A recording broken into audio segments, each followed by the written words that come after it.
السلام علیکم ورحمۃ اللہ وبرکاتہ۔ سائل کا سوال ہے کہ کیا بچہ گود میں لیا جا سکتا ہے؟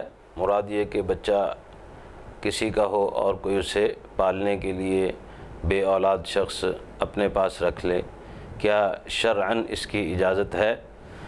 بسم اللہ والصلاۃ والسلام علی رسول اللہ۔ جی، اس میں کوئی قباحت نہیں ہے، بچہ اڈاپٹ کیا جا سکتا ہے، گود میں لیا جا سکتا ہے، لے پالک بنایا جا سکتا ہے، لیکن اس میں 3 چیزیں ملحوظ خاطر رہنی چاہیے۔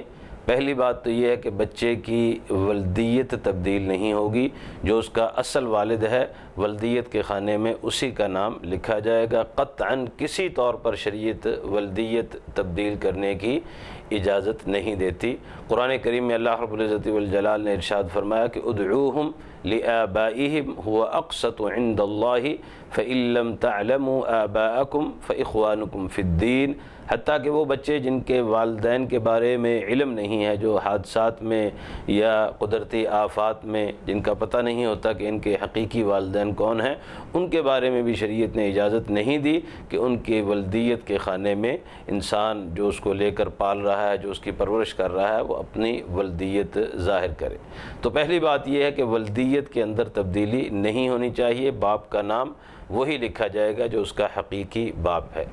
دوسری بات یہ ہے کہ اس سے وراثت کے احکامات تبدیل نہیں ہوں گے، یہ بچہ جائیداد میں شرعاً وارث نہیں ہوگا۔ ویسے اس کا جو باپ ہے، جو اس کی پرورش کر رہا ہے، جس نے اسے اڈاپٹ کیا ہے، وہ ویسے اسے کچھ دینا چاہے تو اس میں کوئی قباحت نہیں ہے، لیکن وراثت میں یہ بچہ حقدار نہیں ہوگا۔ وراثت انہی میں تقسیم ہوگی جو حقیقی ورثہ ہیں۔ اور تیسری بات یہ کہ اس سے شریعت کے احکامات تبدیل نہیں ہوتے۔ اگر وہ عورت کے لیے غیر محرم ہے تو عورت کو جب وہ بالغ ہوگا اس سے پردہ کرنا ہوگا، یا اگر وہ مرد کے لیے غیر محرم ہے، بچی ہے، تو اس بچی کو بھی بلوغت کے بعد اس مرد سے پردہ کرنا ہوگا۔ کسی کو لے پالک بنانے سے، کسی کو اڈاپٹ کرنے سے شریعت کے احکامات قطعاً تبدیل نہیں ہوتے۔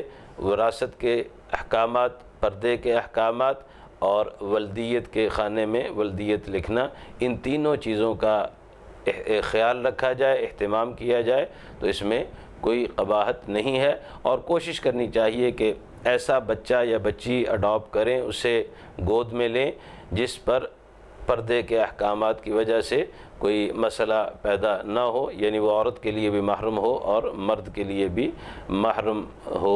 اگر وہ بچی ہے یا بچہ ہے تو عورت کے لیے محرم ہو۔ السلام علیکم ورحمۃ اللہ وبرکاتہ۔